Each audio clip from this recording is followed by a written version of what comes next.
Salut mes gâtés, bienvenue sur cette nouvelle vidéo. Aujourd'hui nous allons traiter de l'affaire Xavier Dupont de Ligonnès. C'est une des affaires les plus connues en France depuis ces 10 dernières années de par les mystères qu'elle renferme, puisque nous ne savons pas ce qu'il est advenu de Xavier Dupont de Ligonnès, cet homme né le 9 janvier 1961 à Versailles.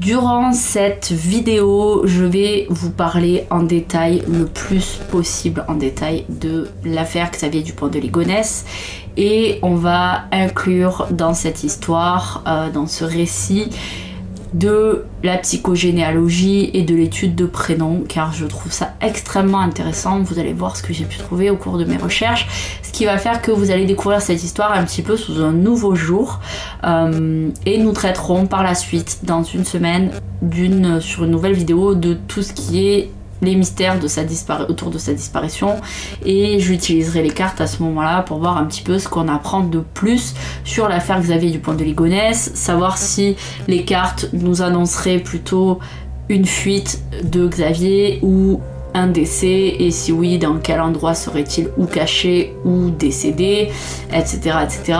On fera des tirages personnalité et tout ça, mais là on va vraiment se cantonner à l'histoire de la famille Dupont de Ligonnès et on va aller regarder un petit peu toute la symbolique autour de ces personnages. Durant cette vidéo, malheureusement, je vais devoir beaucoup lire mes notes car il y a énormément d'informations et je veux être sûre de ne pas perdre le fil et de vous donner des bonnes informations. Donc j'ai pris énormément de notes et je vais devoir pas mal lire. Cette vidéo je l'ai refaite à plusieurs reprises parce qu'elle est très compliquée et je n'étais pas du tout satisfaite de la façon dont elle était tournée. Donc je préfère lire un maximum mes notes. Donc ce sera plutôt une histoire à écouter plutôt qu'à regarder. Alors on est parti sur la famille de Xavier Dupont de Ligonnès. On va d'abord parler de ses aïeux, de ses ancêtres.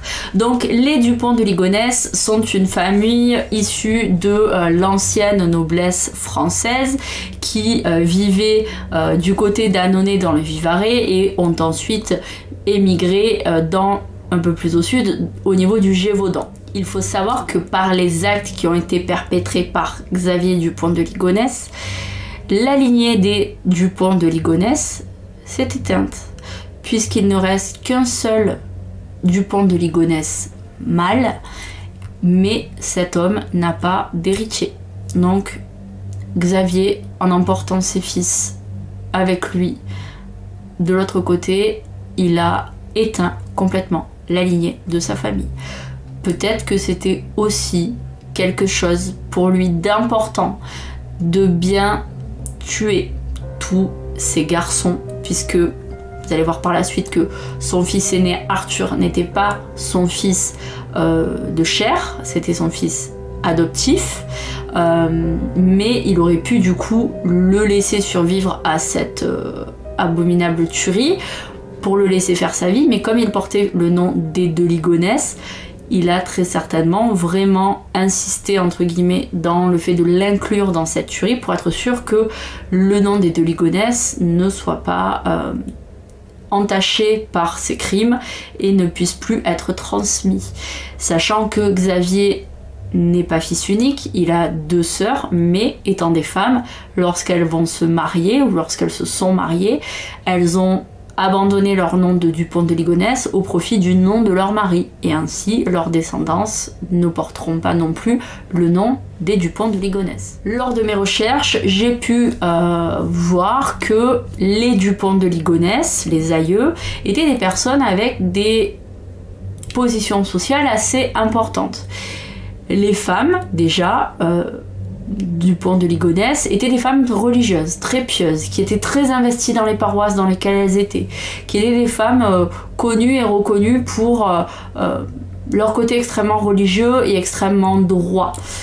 Et les hommes Dupont de Ligonnès avaient souvent plusieurs carrières, une première en tant qu'officiers dans les armées de leur époque, et ensuite ils étaient bien souvent investis dans une carrière politique et étaient pour plusieurs d'entre eux élus maires des communes dans lesquelles ils habitaient. Donc c'était des hommes avec un certain statut social et une certaine reconnaissance sociale. Ce qui fait qu'on va voir par la suite que ça a aussi pu jouer un rôle dans l'estime que Xavier avait de lui. Plus récemment, on retrouve Henri Dupont de Ligonnès, le père de Xavier. C'est un homme qui était né le 7 novembre 1931 et qui est décédé le 20 janvier 2011. Et là, c'est un des premiers événements qui m'interpelle dans cette histoire, c'est que on apprend par la suite que Xavier a assassiné toute sa famille en avril 2011, donc quelques mois à peine après le décès de son père. On apprendra également que le père de Xavier avait quitté le domicile familial, conjugal, lorsque Xavier avait à peine 15 ans. Ce qui fait que Xavier n'a pas eu toujours de bons rapports avec son père.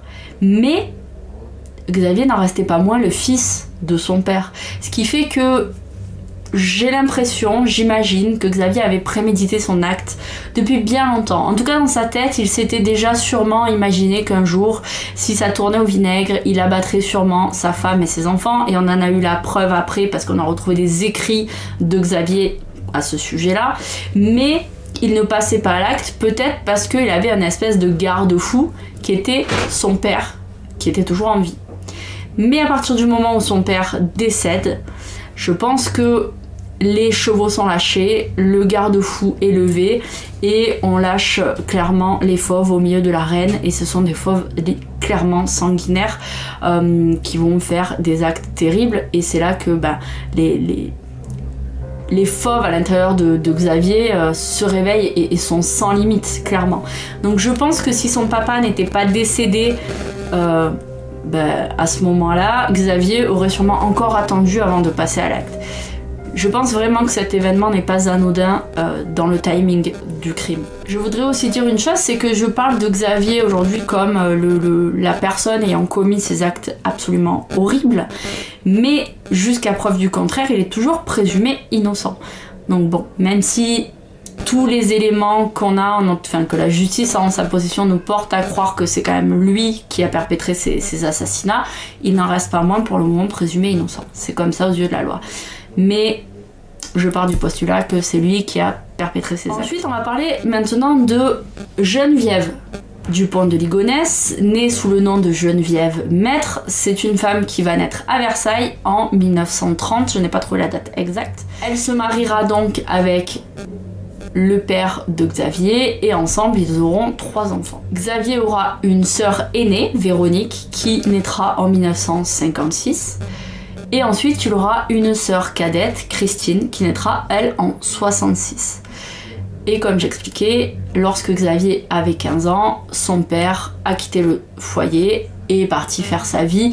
Il était un peu décrit comme un don Juan, un séducteur, un playboy, et il avait clairement envie de nouveaux horizons. Sa vie de famille ne l'intéressait pas ou plus, donc il est parti faire sa vie ailleurs. Ce qui nous intéresse dans le fait que Xavier Dupont de Ligonnès est l'enfant du milieu, ce qu'on appelle aussi le puiné, c'est que ça va nous montrer aussi certains traits de caractère que pouvait avoir Xavier. Alors, je tiens à préciser une chose, c'est qu'en psychogénéalogie, il faut aussi faire une recherche normalement pour savoir s'il n'y a pas eu des enfants mort-nés, des avortements, des fausses couches, ou des enfants par exemple adultérins, etc., etc., pour vraiment pouvoir déterminer la place de chaque enfant dans la fratrie. Je n'ai pas pu obtenir ce genre d'informations, donc on va vraiment partir du postulat que il n'y avait que 3 enfants, et dans le couple et pour chaque parent, parce que le père peut-être pourrait avoir des enfants hors du mariage, du concubinage, du mariage avec Geneviève, mais on imagine qu'ils ne sont que tous les 3. Donc ici, Xavier est bien le puiné, c'est l'enfant du milieu. L'enfant du milieu, il a un caractère assez... Alors c'est un enfant qui est généralement assez gentil, assez doux, qui est généralement aussi très proche de la maman. D'autant plus qu'ici, Xavier étant un homme, on sait que peut y avoir une espèce de relation un peu oedipienne entre le fils et la mère, avec un lien assez particulier. Lorsqu'en plus on est le puiné, ça renforce encore ce lien. Le puiné garçon, ça va être vraiment un lien très particulier avec la mère. Et le puiné aussi, c'est généralement un enfant qui a un caractère un peu... qui va avoir surtout tendance à beaucoup prendre sur lui. On ne va jamais... Il va avoir en fait un espèce de masque, on va jamais vraiment savoir ce qui le gêne. Donc on a l'impression que rien ne le gêne et qu'il est prêt à encaisser plein de trucs, des plus anodins aux plus difficiles. Sauf que à un moment donné, eh bien ça peut avoir tendance à déclencher des grosses crises de colère et d'énervement assez violentes qui peuvent être très choquantes, même incompréhensibles pour l'entourage, parce que le puiné a tendance à être assez impassible au niveau de son caractère. Il ne dit rien, on dirait qu'il encaisse, mais quand la coupe est pleine, là ça explose. Ce qui fait que à ce moment-là, on se rend compte des limites du puiné, on se rend compte des limites de l'enfant, et des fois, comme je disais, on peut être dans l'incompréhension parce qu'on comprend pas pourquoi cet événement-là l'a fait exploser, mais c'est simplement que c'est un peu comme un accumulateur, il prend, et à un moment donné, il faut que ça sorte. Et le puiné, il a aussi un rôle important dans la famille parce que c'est le lien familial par excellence, c'est-à-dire que c'est l'enfant du milieu, donc il fait le lien entre l'enfant aîné et les enfants qui viennent après lui. Donc ici, la cadette. Il est la pierre angulaire de cette fratrie. Mais il est également le lien, finalement, le puiné, c'est aussi le lien entre les anciens et les nouveaux, donc les aïeux et la descendance. C'est vraiment une pièce maîtresse dans une famille, donc il porte beaucoup de choses sur ses épaules, puisque lui, il est censé lier la famille. Autant l'aîné, c'est celui qui est censé transmettre les choses, autant le puiné, c'est celui qui est censé les tenir, les soutenir et finalement les garder ensemble, en cohésion. C'est celui qui va avoir le plus souvent la facilité à entamer un dialogue entre les différentes personnes de la famille pour résoudre certaines problématiques, ou qui va faire le pont entre les uns et les autres. Donc voilà, il a un rôle assez important. Et là où je trouve que c'est assez intéressant, c'est que Xavier, quand il se met avec sa femme Agnès, elle a déjà un enfant. Donc il a ce côté justement de faire le lien dans une famille. Il va prendre cette femme qui a déjà un enfant et il va le prendre comme son fils. Il fait le lien vraiment entre la famille déjà existante de Agnès et Arthur et lui et la future famille qu'il va créer avec elle. Donc c'est vraiment, on peut déceler dans ce caractère le fait qu'il soit puiné en fait. Donc au cours des recherches pour cette vidéo, j'ai appris que la mère de Xavier avait fondé dans les années 1960 un groupe religieux, un groupe de prière appelé la prière de Philadelphie ou l'église de Philadelphie, ou aussi appelé le jardin, et donc c'est un mouvement sectaire fondé sur l'Apocalypse qui sera implanté à Versailles. Et ensuite aussi dans le nord de la Bretagne. Aujourd'hui, ce groupe de prière existe toujours, il est toujours dirigé par la mère de Xavier et par Christine, sa sœur cadette. On apprend également qu'en 2019, la sœur de Xavier Dupont de Ligonnès fait l'objet d'une enquête préliminaire par le parquet de Versailles pour abus de faiblesse en état de suggestion psychologique d'un mouvement d'inspiration catholique, traditionnaliste, radical et apocalyptique. Voilà, donc c'est clairement un mouvement extrémiste très sectaire, qui serait donc jugé a priori dangereux, mais je pense que c'est l'apanage de tout mouvement radical, sectaire, d'être quand même assez dangereux. C'est aussi assez intéressant parce que la mère de Xavier était très croyante, et dans cette secte, elle avait à un moment donné pour croyance qu'en 1995, l'apocalypse allait arriver et que seuls les membres de cette secte allaient survivre.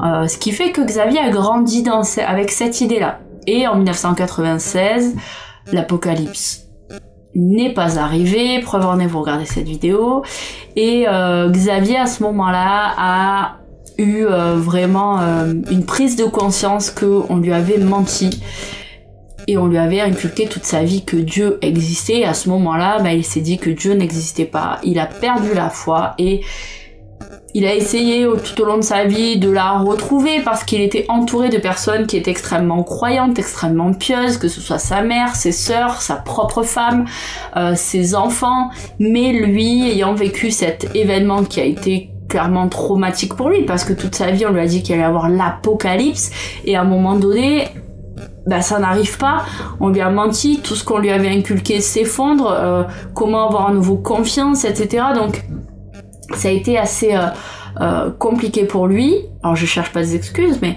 voilà, ça a été un événement traumatique qui fait qu'il avait totalement perdu la foi.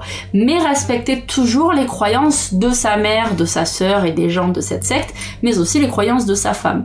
Ce qui expliquera aussi peut-être le fait que on a retrouvé le corps de sa femme et de ses 4 enfants avec des objets religieux, des chapelets, des disonniers, etc. qu'il avait mis avec chaque corps. Chaque objet avait été choisi de façon très précise et spécifique pour chacun des membres, comme s'il leur offrait une porte pour aller dans l'au-delà, avec une sépulture digne de ce nom, en choisissant des objets très méticuleusement, parce qu'il respectait leurs croyances, parce qu'il y avait peut-être une petite part de lui qui était dans le doute de je ne crois pas en Dieu, mais si jamais il existe, on va pas le fâcher, donc voilà, on va tout faire comme il faut. Donc c'était assez spécial, hein. C'est entre un comportement rationnel et irrationnel. C'est très délicat en fait, hein. Son comportement est vraiment incompréhensible par certains de ses aspects. Donc voilà pour l'histoire des aïeux de Xavier. Maintenant, on va détailler un petit peu plus la vie de Xavier en elle-même. Et j'ai envie de commencer par une étude de son prénom. Xavier. Xavier, c'est un prénom qui, lorsque l'on regarde un peu la symbolique autour de ce prénom, a une symbolique très forte autour de la maison neuve. Donc ça peut être la maison qui vient d'être construite et la maison dans laquelle on vient d'emménager.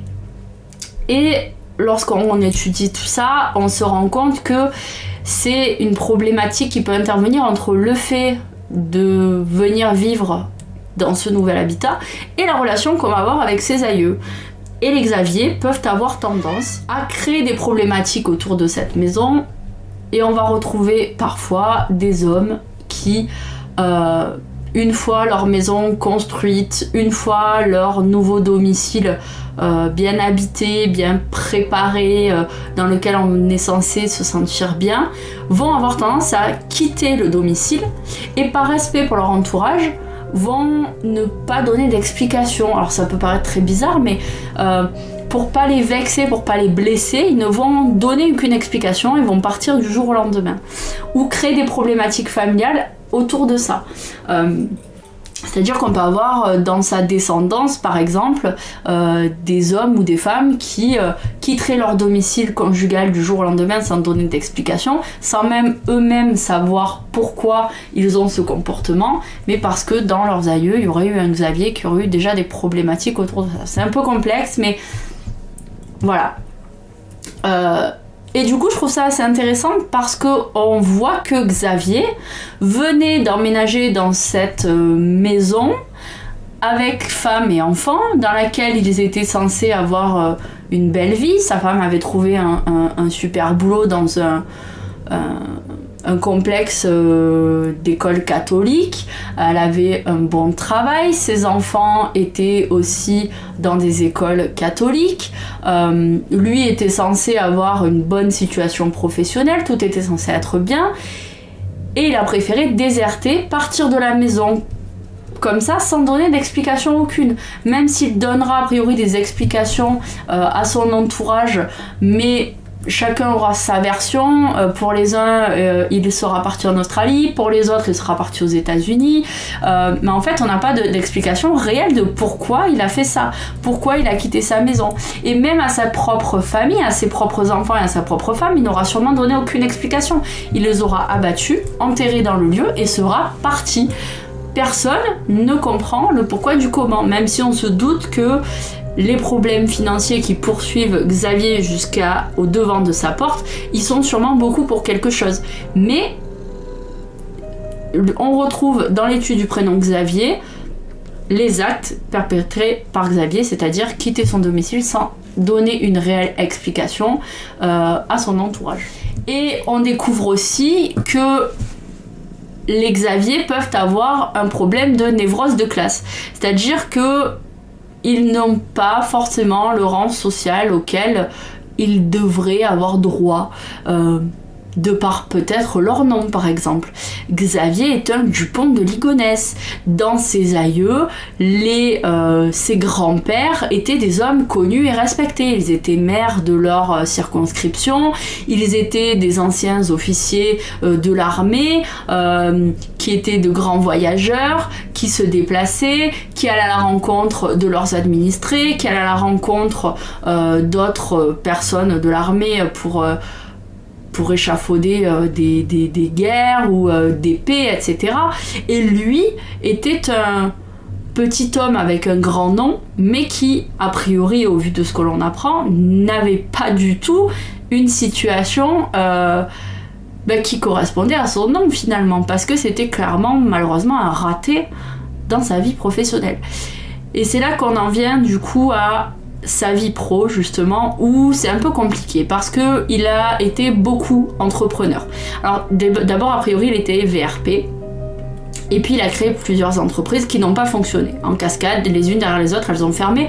À un moment donné, il avait même une entreprise qui apparemment avait l'air plutôt florissante parce qu'il avait même 6 employés, mais il a fini par licencier tout le monde et l'entreprise a été fermée parce que ça ne marchait pas. Donc ce qu'il pouvait montrer aux yeux des autres n'était pas du tout représentatif de la réalité de la situation. Aux dernières nouvelles de sa vie professionnelle, il avait voulu créer un site internet un peu entre le site La Fourchette et le site TripAdvisor, qui aurait été dédié au VRP, et il aurait recensé dedans des hôtels et des restaurants spécialement choisis pour les VRP, et ça aurait pu servir à ces VRP d'espèce d'annuaire pour savoir où dormir et où manger dans des endroits bien accueillants. Mais je trouve que ça n'a pas vraiment de sens en termes de projet professionnel, parce que un VRP, s'il veut manger dans un bon restaurant, il n'a pas besoin d'un site spécialisé dédié au VRP. Il suffit qu'il prenne par exemple le guide Goemio, le guide Michelin, le guide je sais pas quoi, tout est recensé dedans. S'il a besoin de manger dans un 3 étoiles avec des clients, ben, il va trouver ce qu'il cherche là-dedans. Je veux dire, ça existe déjà. Pour passer une nuit, a priori, le VRP, il n'a pas forcément besoin d'un guide pour ça. Soit il a un budget assez conséquent, il va dormir dans un bon hôtel réputé ou avec un prix un peu élevé, soit il n'a pas le budget conséquent, il prend des hôtels, par exemple Formule 1, qui peuvent être des hôtels avec des prix raisonnables, et il va aller dormir dedans. Il n'y a pas besoin d'un guide pour ça. Donc je comprends même pas comment un homme comme Xavier, qui avait l'air d'être quand même assez intelligent, a pu s'imaginer que ce genre de site allait sortir du lot par rapport aux autres guides. Voilà, c'est pas comme par exemple un guide qui serait fait pour les routiers, ceux qui sont chauffeurs poids lourds par exemple, qui eux auraient bien besoin de ce genre de site pour pouvoir trouver des endroits où ils vont pouvoir passer une nuit ou se restaurer à des tarifs bas, parce que eux conduisent des véhicules hors gabarit, donc ils peuvent pas aller n'importe où se stationner, etc. Puis ils ont des impératifs de conduite, donc ça aurait été peut-être plus judicieux que pour un VRP. Voilà, comme je répète, un VRP qui veut manger dans un bon resto, il y a largement assez de guides comme ça sur le marché, papier ou internet, pour trouver son bonheur. Donc voilà, je trouve pas ce choix très judicieux, et je ne comprends même pas que son entourage lui ait prêté de l'argent pour ce genre de projet, même si je pense que Xavier était un homme de verbe, qui savait exactement quoi dire et quoi faire pour persuader son entourage du bien fondé de ce qu'il avançait. Donc clairement, les derniers mois de sa vie, Xavier, il vivait pas du tout du fruit de son travail, quoi. Il vivait surtout des emprunts contractés à droite et à gauche.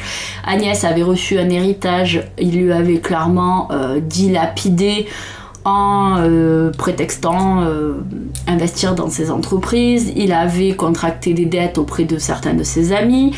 Xavier était un peu comme son papa, un coureur de jupons, ce qui fait qu'il était même allé demander de l'argent à ses anciennes maîtresses. Enfin, voilà, il était clairement pris jusqu'au cou, il était clairement dans la mouise.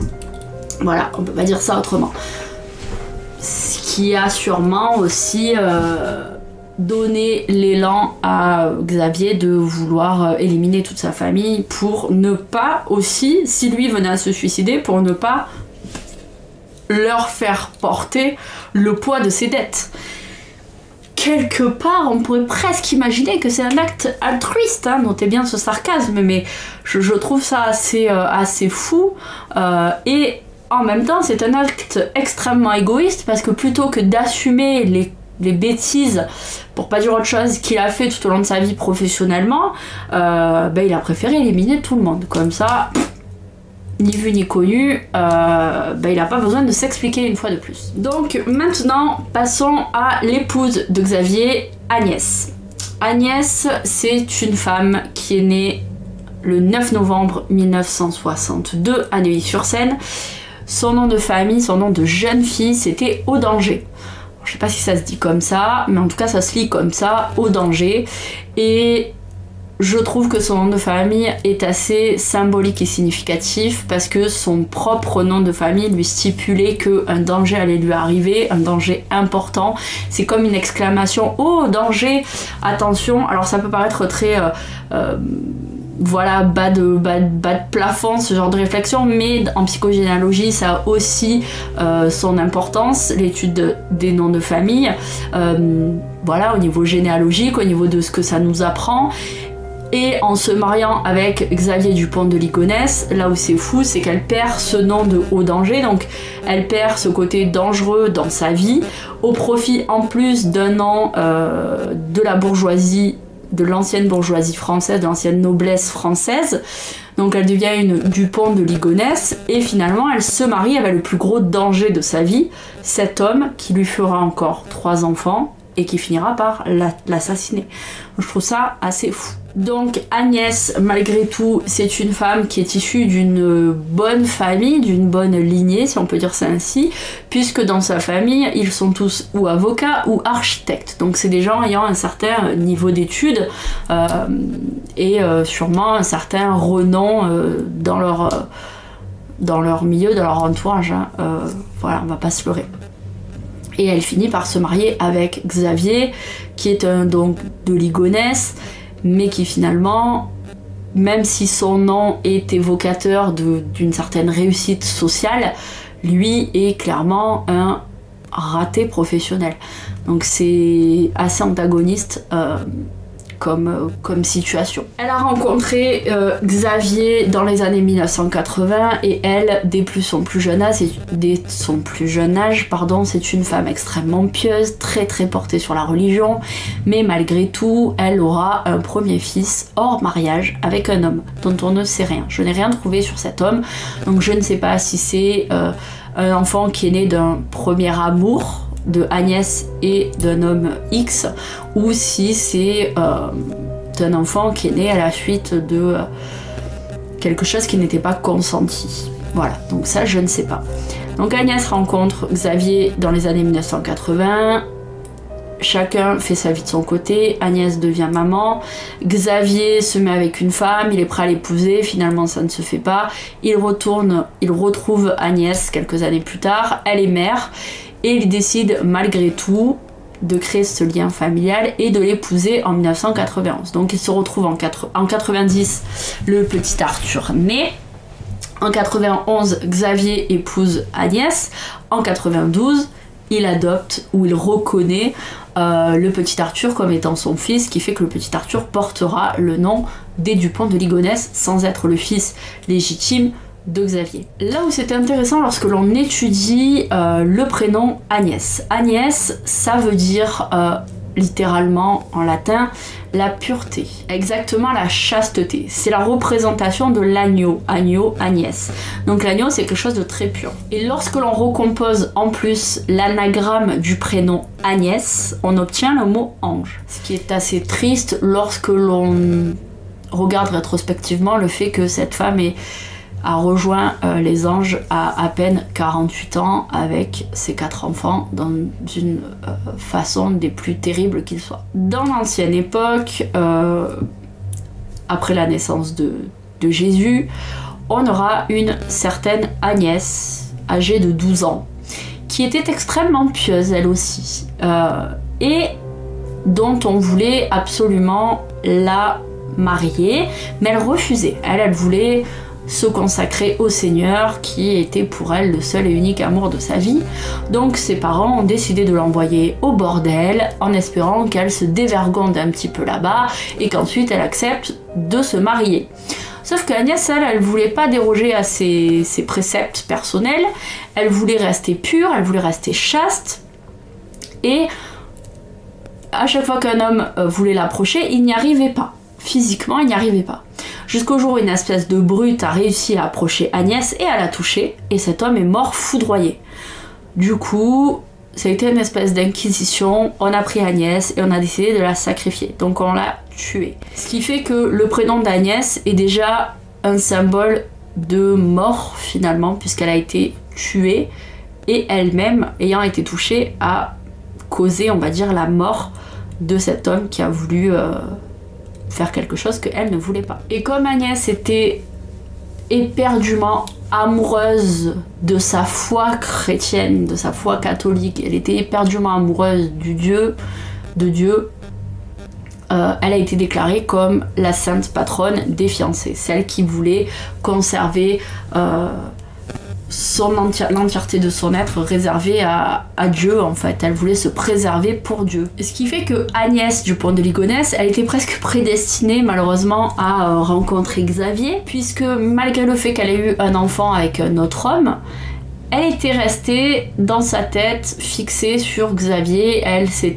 Elle voulait se préserver pour vivre avec Xavier. C'est pour ça que les conditions dans lesquelles sont nés Arthur sont un peu mystérieuses pour moi. Je sais pas si quelqu'un aurait des infos là-dessus. Mais voilà, elle, dans sa tête, elle était faite pour être avec Xavier. Donc lorsqu'il est revenu vers elle, ou lorsqu'ils se sont retrouvés dans les années 90-91, mais elle était ravie en fait, parce qu'elle ne se voyait plus que faire sa vie pour lui. Elle dédiait sa vie à cet homme, quoi qu'il advienne, coûte que coûte, et ça lui aura même coûté la vie finalement. Puisqu'on apprendra qu'en 2014, elle était sur des forums de style Doctissimo, et elle s'était livrée, elle s'était confiée sur ces forums en disant que son mariage n'allait pas, que ça n'allait plus avec son mari, que ça n'allait plus du coup dans sa famille, mais elle continuait de rester fidèle à Xavier, qui l'avait prise elle, qui avait pris son fils, qui lui avait donné de nouveaux enfants. Donc voilà, elle était vraiment fidèle à cet homme, et fidèle à l'histoire de son prénom aussi finalement. Ce prénom Agnès a aussi été donné à une autre personnalité importante dans l'histoire, qui était Agnès Saural. C'était la première favorite du roi Charles VII.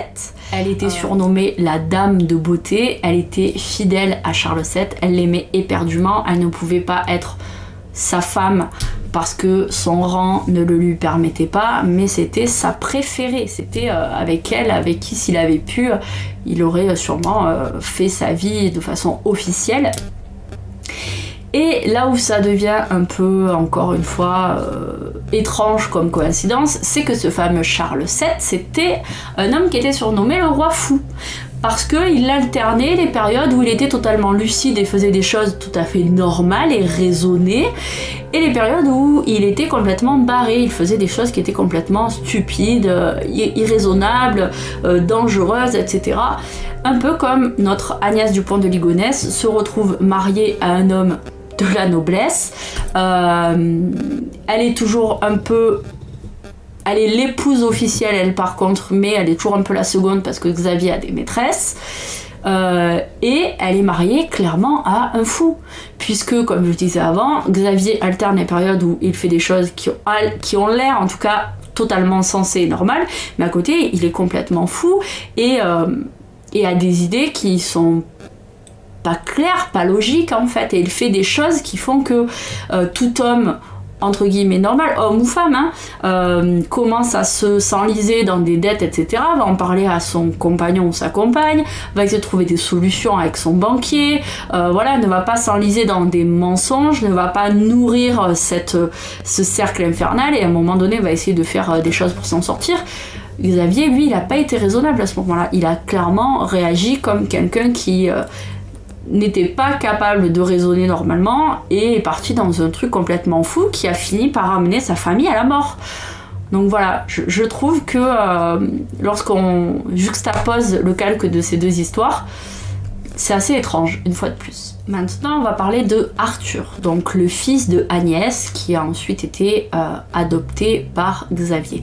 Arthur, il est né le 7 juillet 1990, donc un an avant que Xavier et Agnès se marient. Il a été donc reconnu en 92, comme je le disais auparavant. C'est un jeune homme qui est assez travailleur, assez volontaire. Il obtiendra un bac STI à l'âge de 20 ans. Et ensuite, il partira faire des études en BTS de génie informatique. Et en même temps, ce jeune homme prend sa vie professionnelle en main parce qu'il travaille à côté dans une pizzeria. Alors, je trouve ça super chouette. C'était vraiment un jeune homme investi pour son avenir, puisqu'il fait des études à côté du travail, peut-être par nécessité parce qu'à la maison c'était peut-être dur de joindre les deux bouts, peut-être parce que ça lui permettait tout simplement de se faire plaisir à côté, mais voilà, il travaillait. Et ceci a son importance, on va le voir un petit peu après dans le déroulé de l'histoire. En 1992, le 28 août, naîtra à Draguignan le petit Thomas Dupont de Ligonnès. Donc c'est le deuxième enfant d'Agnès, mais le premier enfant du couple. Donc c'est un petit peu compliqué dans la psychogénéalogie, puisque finalement il a le rang de deuxième pour Agnès, comme Xavier par exemple dans sa fratrie, mais il a le rang du premier pour le couple Agnès-Xavier. Donc c'est une place qui est un petit peu spéciale. Il est puis né tout en étant un aîné, donc c'est pas toujours évident. Thomas, il obtiendra son bac L à l'âge de 16 ans, donc un tout petit peu plus précocement que la plupart de ses camarades. C'est un fou de musique, il était d'ailleurs étudiant en musicologie au conservatoire d'Angers. Et il vivait dans un foyer à Saint-Aubin, un foyer dans un lycée catholique. C'est un garçon extrêmement discret et qui ne faisait pas de vagues et qui était vraiment aimé par ses amis et son entourage. Le 2 août 1994, Anne viendra agrandir la famille. Elle naîtra à Draguignan également. C'est une jeune lycéenne qui est en première S dans un lycée privé catholique et elle aussi est décrite par ses amis comme une jeune fille extrêmement douce et gentille et surtout très croyante. Voilà, c'est une jeune fille qui est vraiment dans les traces de sa maman. Elle est extrêmement croyante, mais n'en reste pas moins ouverte sur son époque, sur sa génération, et elle a beaucoup d'amis, elle est vraiment très aimée par son entourage amical. Et enfin viendra le petit Benjamin de la famille, Benoît Dupont de Ligonnès, qui naîtra le 29 mai 1997 à Pornic. C'est un jeune collégien qui malheureusement décédera les balles de son père à l'âge d'à peine 13 ans. C'est d'une tristesse vraiment. Et on dira de lui que c'est un jeune homme extrêmement populaire, très aimé aussi de ses camarades. Et ce qui est intéressant, c'est que du coup c'est le dernier de la famille, donc le Benjamin, et on décrit souvent le Benjamin comme un peu le chouchou de la famille. Et c'est celui qui a souvent un peu de mal à trouver sa place parce que il aimerait faire comme les plus grands. En plus, lui, il a 3 frères et sœurs au-dessus de lui, donc c'est pas toujours évident. C'est une place qui peut être un peu ingrate parfois, même si, parce que les autres, les plus âgés, vont avoir tendance à nous considérer comme le chouchou, celui qui a droit à tout, qui est bien choyé, et lui, de son regard de petit dernier, il a envie d'être considéré comme les grands, de pas être trop chouchouté, enfin d'avoir tous les avantages de son rang de petit chouchou, mais aussi tous les avantages de pouvoir évoluer comme les autres et d'avoir tous les droits, alors que non, puisque c'est le petit dernier et que comme son nom l'indique, il a encore plein de choses à apprendre, donc on peut pas forcément le laisser faire ce qu'il veut comme il veut. Ce que je trouve assez troublant par rapport aux morts des 5 membres de la famille, c'est qu'on apprendra que tous sont décédés de 2 balles dans la tête, tous. Mais les 2 garçons légitimes, on va dire, de Xavier, eux prendront malheureusement en plus des balles dans la poitrine. Le plus grand des 2 garçons, donc non pas Arthur qui est l'enfant adopté, mais Thomas, prendra 2 balles dans la poitrine, et le petit dernier, Benoît, prendra 1 balle dans la poitrine. Sa sœur, comme sa mère et comme son frère aîné Arthur, n'aura entre guillemets que 2 balles dans la tête. J'ai eu beau chercher des informations sur ce que représentait le fait de tuer quelqu'un en lui tirant des balles dans la tête ou dans la poitrine pour voir si ceci pouvait avoir une symbolique précise. Je n'ai pas trouvé d'informations factuelles à ce sujet, même si j'ai envie de donner une petite hypothèse. Déjà, je trouve assez violent de mettre 2 balles dans la tête à chaque membre. 1 balle, a priori, était largement suffisante, surtout lorsqu'on apprend qu'ils étaient tous drogués par des somnifères au moment de leur décès. Donc 1 balle, à mon avis, suffisait largement pour les abattre, mais il en a mis 2 à tout le monde. Là où je me dis, logiquement, 2 balles devraient être réservées à si on a raté son coup une première fois, bien effectivement on va tirer une 2e fois. Mais là, en l'occurrence, rien ne justifie que chaque personne ait été abattue de 2 balles dans la tête. Et ce que je trouve étrange, c'est ces fameuses balles dans la poitrine seulement pour les garçons de sang de Xavier. L'aîné a pris 2 balles, le petit dernier 1. Est-ce que c'est vraiment d'aller toucher le cœur? C'est eux qui étaient censés aussi transmettre le nom de Ligonnès plus tard. Est-ce que ça a vraiment un sens là-dedans? Est-ce qu'il faut chercher un sens à cette folie? Je ne sais pas, mais je pense qu'il serait intéressant au niveau de la psychocriminalité d'aller voir ce que ceci peut représenter en plus. Pourquoi en plus l'un a pris 2 balles dans la poitrine, l'autre 1? Est-ce qu'il a voulu être moins violent quelque part avec le petit dernier parce que c'était le chouchou? Je sais pas, je me pose vraiment la question. Donc maintenant on va passer à ce qui nous intéresse, c'est les crimes. Comment et quand ont-ils été perpétrés? Donc, en 2011, la famille Dupont de Ligonnès réside comme locataire au désormais tristement célèbre 55 boulevard Robert Schuman à Nantes, dans une maison au nord-ouest de l'Est. À ce moment-là, on apprend donc que Xavier est criblé de dettes, il ne s'en sort pas professionnellement, tout ce qu'il a mis en place jusqu'ici a été un échec. Et il dira dans un courrier que l'on retrouve que, je cite, « Si ça tourne mal, je n'ai que 2 solutions, me foutre en l'air avec ma voiture ou foutre le feu à la baraque quand tout le monde dormira. » Et il note à la fin, post-scriptum, « Je suis très lucide et ne suis sous l'emprise d'aucune drogue ni alcool. » Donc déjà, c'est là qu'on voit que ça a été prémédité, en tout cas qu'il y avait déjà pensé, et j'en reviens à ce que je disais au tout début, c'est que peut-être à la mort de son père, les vannes sont lâchées, il n'y a plus rien qui le retient de faire ça, quoi. Et on retrouvera également une lettre où il explique que fin août, début septembre, il sera au pied du mur avec une décision définitive à prendre. Est-ce qu'il va se suicider seul ou est-ce qu'il fera un suicide collectif? Et à ça, il accompagne une espèce de testament. J'aimerais bien savoir ce que ça contenait parce que dans l'éventualité où il se suicide seul, ok, parce qu'il veut peut-être laisser des instructions à ses enfants, à sa femme, etc. Mais dans le cas de ce qui s'est passé, c'est-à-dire un suicide collectif, qu'est-ce qu'il peut bien laisser à part des dettes? Donc je comprends pas bien l'intérêt de ça, mais c'est là qu'on voit qu'il est pas toujours très lucide en fait. Et c'est là qu'on commence le marathon des faits qui amène au drame. Donc, on apprend que juste avant l'assassinat, il a résilié le bail de la maison. Il a clôturé les comptes bancaires. Il a payé le solde des écoles des enfants pour ne pas laisser plus de dettes derrière lui. Surtout que c'est des écoles catholiques privées, donc ça la fout mal si en plus on laisse des dettes. Il a enlevé la boîte aux lettres de chez lui, il a mis un petit papier sur une feuille A4 avec marqué toutes les lettres qui sont censées arriver ici, vous pouvez les renvoyer à leur destinataire, il n'y a plus personne à l'adresse, quoi. Il a envoyé des courriers au directeur de l'école où travaille Agnès, parce que ce que je vous ai pas dit, je crois, c'est que Agnès, elle travaillait comme adjointe au secrétariat d'un établissement privé catholique. Donc il envoie un message au directeur en lui disant que Agnès ne viendra plus travailler, les enfants ne viendront plus à l'école parce qu'ils partent tous en Australie. Comme ça, sur un coup de tête, on sait pas trop. Ils vont partir, Agnès n'a pas pris la peine de prévenir d'elle-même, Xavier fait une lettre, il la signe de son nom, et puis ça servira largement d'explication. Fin février 2011, Xavier Dupont de Ligonnès obtient sa licence de tir, et il allait faire du tir avec Thomas et Benoît.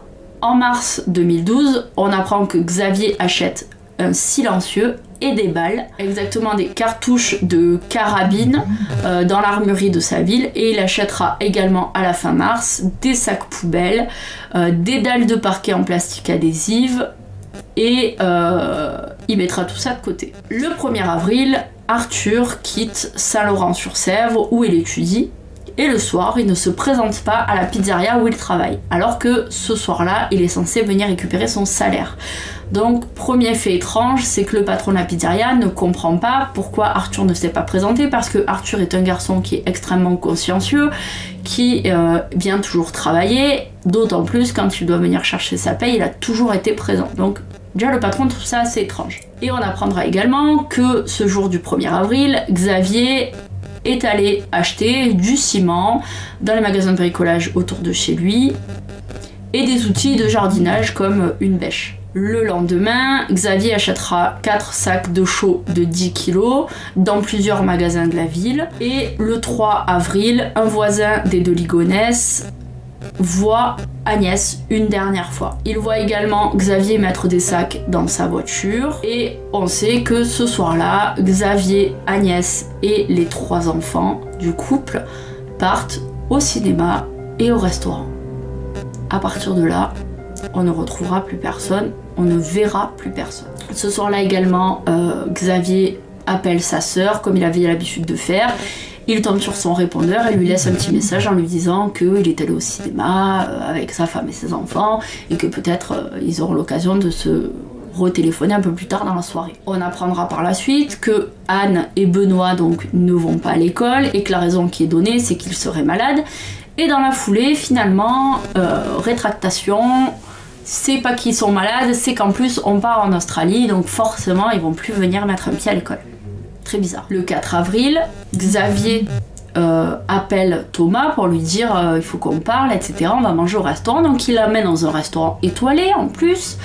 Ils font leur repas, et à partir de là, on ne reverra plus jamais Thomas. Chose assez étrange, c'est que les serveurs qui étaient présents au restaurant ce soir-là diront que Thomas avait l'air pas très bien, pas dans son assiette. Il était assez fatigué quand il est parti du restaurant, donc il était dans un état un peu second. D'après les investigations, Xavier Dupont de Ligonnès aurait abattu sa femme Agnès, son fils Thomas, sa fille Anne et leur fils Benoît dans la nuit du 3 au 4 avril. Le 5, il aurait abattu Thomas. Entre-temps, il a passé des coups de fil à sa sœur, il a parlé même presque une demi-heure avec elle, et il a fait comme si de rien n'était. Tout était normal, alors qu'il venait d'abattre déjà au moins 4 membres de sa famille.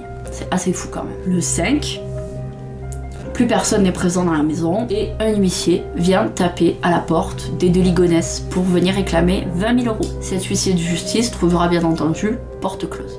Personne n'est présent dans la maison. Un témoignage affirmerait que le 5 avril, Agnès aurait quand même été vue promenant les chiens. Ils avaient 2 chiens de labrador, promenant les chiens, mais on n'est vraiment pas sûr, et elle aurait même été éventuellement aperçue le 7 avril. Donc c'est assez compliqué, parce que finalement des témoignages iraient en ce sens, sauf que lorsqu'il y a eu les investigations des médecins légistes sur cette affaire après avoir retrouvé les corps, on se rend compte qu'il est difficile de savoir les dates exactes à laquelle Agnès serait décédée, puisque la chaux qui aura été mise sur les corps aura suffisamment abîmé leurs dépouilles pour qu'on ne puisse pas vraiment donner de date exacte au décès d'Agnès. Le 6 avril, Arthur, qui était en couple, voit sa petite amie s'inquiéter fortement, donc elle se déplace au domicile des de Ligonnès, vient taper à la porte, et une fois de plus,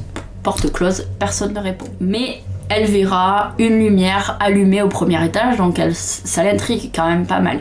Donc elle demande à l'entourage, au voisinage, qu'est-ce qui se passe, est-ce que vous les avez vus? Et l'entourage dira que, mis à part un balai incessant les derniers jours de la part de Xavier qui amène des sacs constamment à la voiture, etc., charge et décharge la voiture, non, ils n'ont pas vu les membres de la famille. Et d'ailleurs, un témoin dira que les 2 jours où on suppose que Agnès et les 3 plus petits enfants sont décédés, on entendra les chiens beaucoup aboyer, et ensuite silence radio, et le fameux 6 avril, quand la petite amie d'Arthur se pointera au domicile, les chiens n'aboieront pas, ce qui est quand même assez étrange. Quand quelqu'un vient sonner ou taper, normalement les chiens auraient dû aboyer, et là, silence.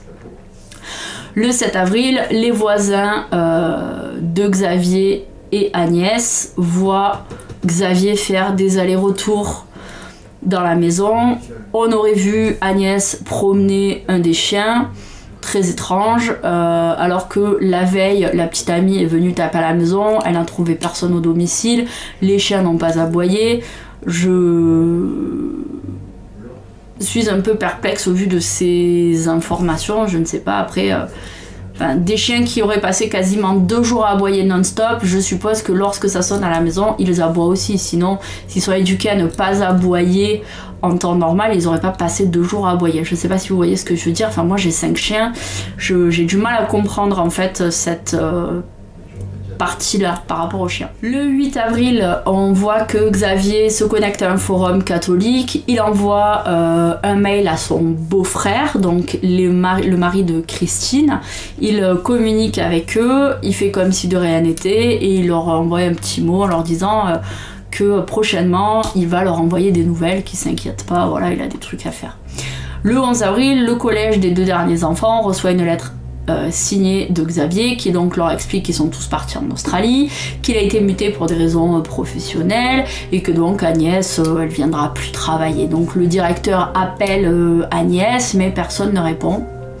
A priori, c'est normal. Et en même temps, ce jour-là, les proches de Xavier, sa mère et ses sœurs reçoivent un papier qui n'est pas signé de la main de Xavier, où il dit que qu'il est un agent en réalité fédéral américain, qu'il a été exfiltré vers les États-Unis pour le protéger lui et sa famille, parce que il aurait été un témoin dans une affaire de stupéfiants dans le milieu des boîtes de nuit, donc pour le protéger, les États-Unis l'auraient extradé et vont lui donner une nouvelle identité, donc ça sert à rien d'essayer de le contacter parce que ça va être très compliqué et qu'il les contactera un peu plus tard quand tout se sera un peu tassé. Donc bon, a priori ça passe, voilà, pour sa mère et sa sœur et ses sœurs, ça passe. Bon. La réalité des choses, c'est plutôt que le 11 avril, Xavier il est tout seul à la maison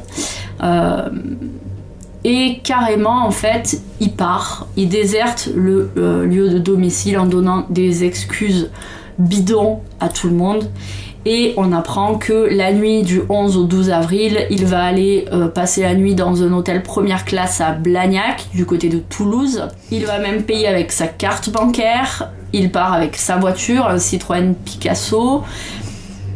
De là, il va aller passer la nuit du 12 au 13 janvier au Pontet dans le Vaucluse. Il dormira dans une auberge. Et là, par contre, il va donner une fausse identité, où il se fera appeler Xavier Laurent. Alors là, c'est très intéressant. Quand on étudie le prénom Laurent, Laurent, c'est le noyé. C'est aussi, on pourrait dire, Laurent. Laurent, les noyés, l'eau éteint le feu. C'est aussi que l'or, l'or, O-R, rendre l'or. Voilà, quand on fait cette étude-là de prénoms et qu'on cherche un peu les symboliques. Et là où je trouve ça intéressant, c'est que Xavier Laurent, c'est l'homme qui est noyé par les dettes. C'est l'homme qui est submergé par les dettes. Il est clairement noyé par les dettes. On le voit même parce que l'huissier vient carrément taper à sa porte pour récupérer de l'argent. Et Laurent, c'est l'eau qui éteint le feu. Donc, lui, il a éteint le feu par le feu. Il a éteint le feu qui était en train de consumer sa vie parce qu'il était noyé par les dettes en abattant ses proches avec une arme à feu. C'est assez ouf, je trouve. Et Laurent rend l'or, c'est celui qui doit rendre l'argent. Donc on a cet huissier qui vient quelques jours avant chez lui récupérer l'or, récupérer l'argent, et lui ne veut pas le rendre, il est submergé, il est noyé par les dettes. Il faut qu'il éteigne ce feu coûte que coûte. Il abat ses proches par arme à feu. Je trouve que ce nom, Laurent, ce pseudonyme emprunté à je ne sais qui, je ne sais pas pourquoi il a choisi spécifiquement ce nom, mais si c'est du hasard pour lui, c'est clairement une question d'inconscient. C'est presque signé, quoi. C'est presque une explication à pourquoi il est parti. Là où il ne donne pas la réelle explication à ses proches en leur disant qu'il est noyé par les dettes, il préfère dire qu'il part travailler d'un côté en Australie, d'un autre côté il préfère dire qu'il est extradé par les services secrets ou je ne sais pas quoi américains parce qu'il a été un témoin compromettant dans une enquête, je sais pas quoi. La réalité c'est qu'il est noyé par les dettes et qu'il veut éteindre le feu coûte que coûte. Donc je trouve que ce pseudonyme Xavier Laurent, c'est une signature, c'est un aveu quasiment du pourquoi il a fait ça. Je trouve ça assez dingue.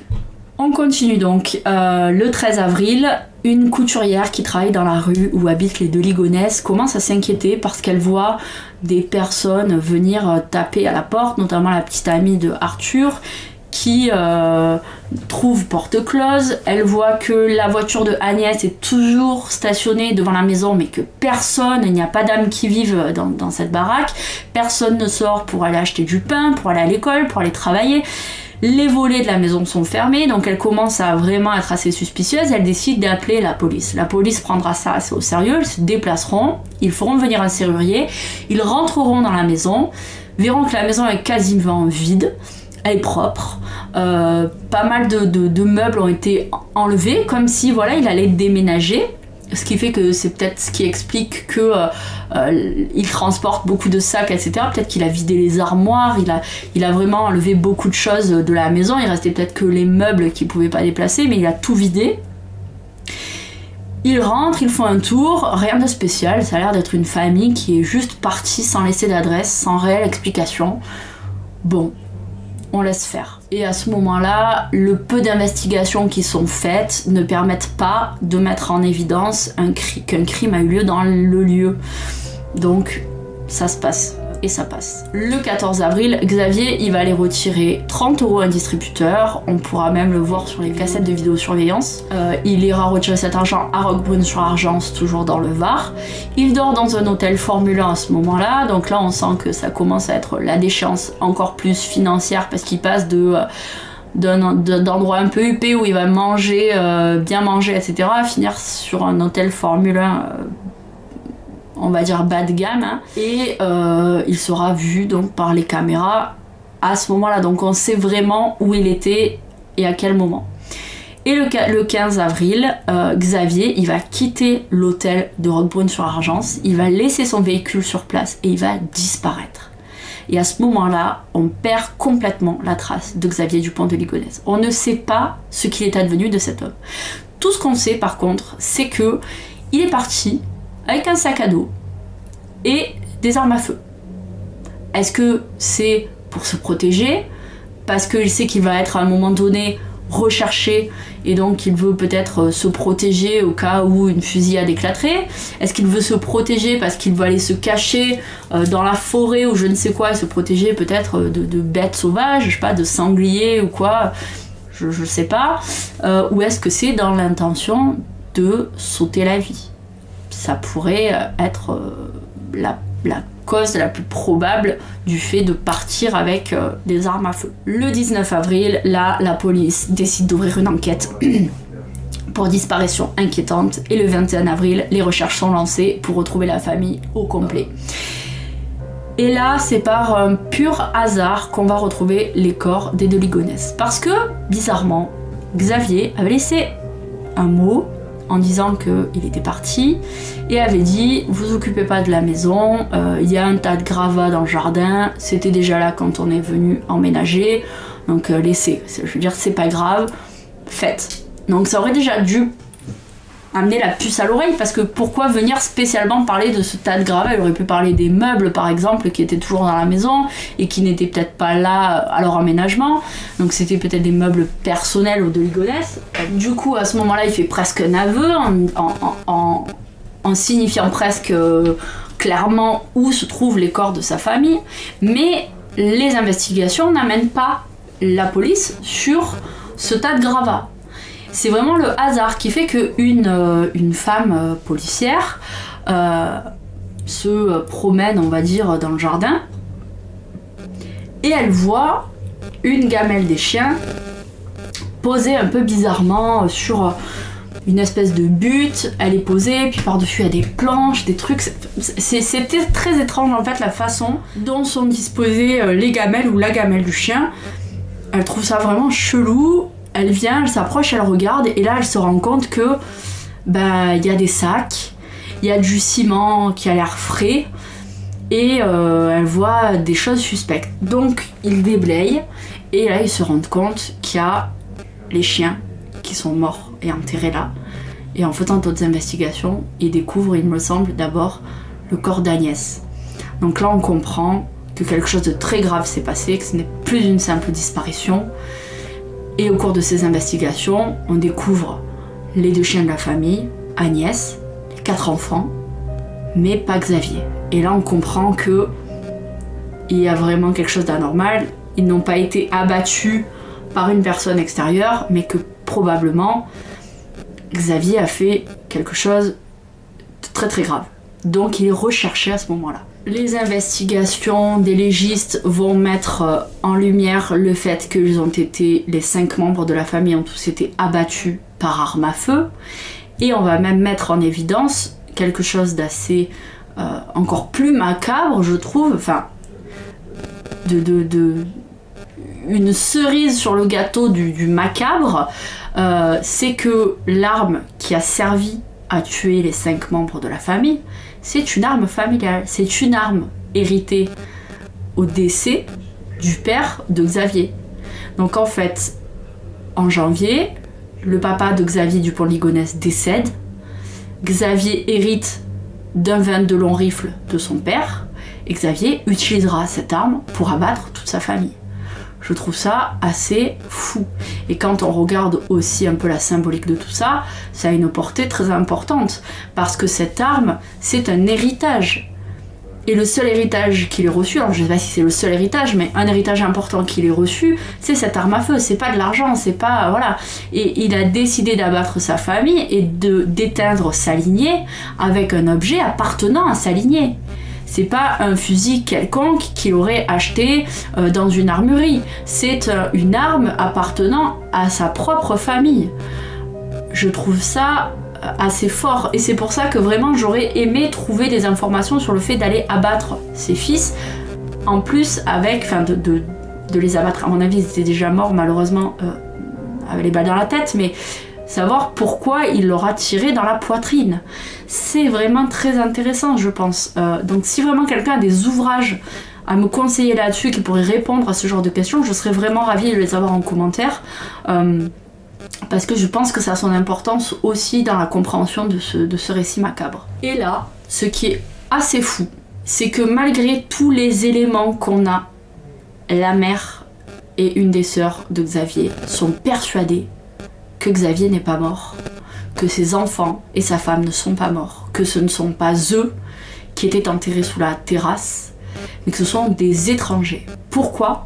Parce qu'une fois que les autopsies sont faites, le procureur de la République de Nantes autorise à ce que les 5 membres de la famille soient inhumés, mais l'état malheureusement des corps est tellement dégradé qu'on préfère que la mère de Xavier et sa sœur et d'autres personnes en fait ne voient pas les corps.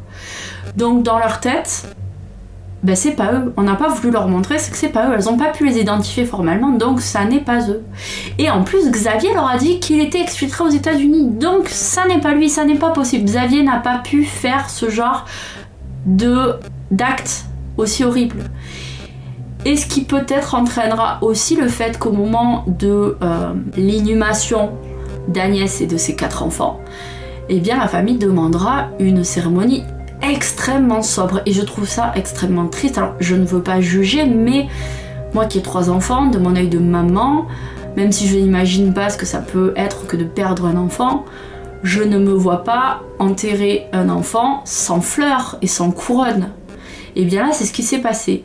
Aucun des membres de la famille n'a eu le droit à un dernier adieu dans un environnement un peu pas trop hostile, quoi. C'était très sobre, pas de fleurs, pas de couronne, rien. Je trouve ça extrêmement triste pour les enfants notamment, sachant que, je le répète, Benoît, le petit dernier, n'avait que 13 ans et que le plus grand Arthur n'avait que 21 ans. Ils avaient toute la vie devant eux, ce n'étaient que des enfants. Donc on aurait pu peut-être au moins autoriser quelques fleurs sur leur dernier véhicule. Je trouve ça triste. Mais bon, ça c'est un jugement personnel, j'en conviens parfaitement. À partir de là, une véritable traque, une véritable chasse à l'homme s'engage. À partir du 29 avril, toutes les polices de France sont au courant que Xavier Dupont de Ligonnès est un fugitif et qu'il faut le retrouver coûte que coûte si c'est possible. Il y aura même un mandat international qui sera délivré à l'encontre de Xavier. Des dizaines de policiers spéléologues spécialisés dans les recherches en endroits périlleux seront dépêchés autour de Roquebrune-sur-Argence parce que dans un environnement d'environ 1 km à la ronde, il y a beaucoup de cavités naturelles où peut-être Xavier aurait pu se donner la mort ou tenter de se suicider ou de se cacher.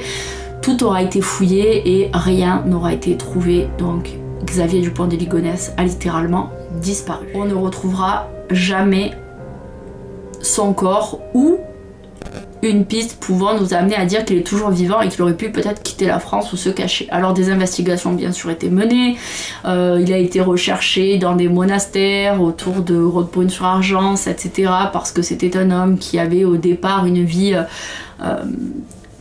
plutôt qui était assez religieux. Voilà, donc on va aller chercher dans un monastère, on va mener des investigations, on va trouver que un des moines ressemble à Xavier Dupont de Ligonnès, on va regarder mais son ADN ne matche pas. Bref, il y aura plein d'événements autour de ça. On va aussi apprendre lors de ces investigations que Xavier était clairement un coureur, qu'il avait des maîtresses et donc comme je disais, il va contracter des dettes auprès de ses maîtresses, il va avoir des actes assez forts pour presque soutirer de l'argent à ses femmes, mais finalement Xavier, il a disparu, il s'est volatilisé. Et comme aujourd'hui, on n'arrive pas à trouver d'informations concernant cette affaire, enfin de nouvelles informations pour savoir si il s'est donné la mort ou s'il a fui, la prochaine vidéo que je fais sur Xavier Dupont de Ligonnès, qui sera là la semaine prochaine, nous irons faire des tirages de cartes pour en apprendre plus, pour voir ce que les cartes ont à nous dire.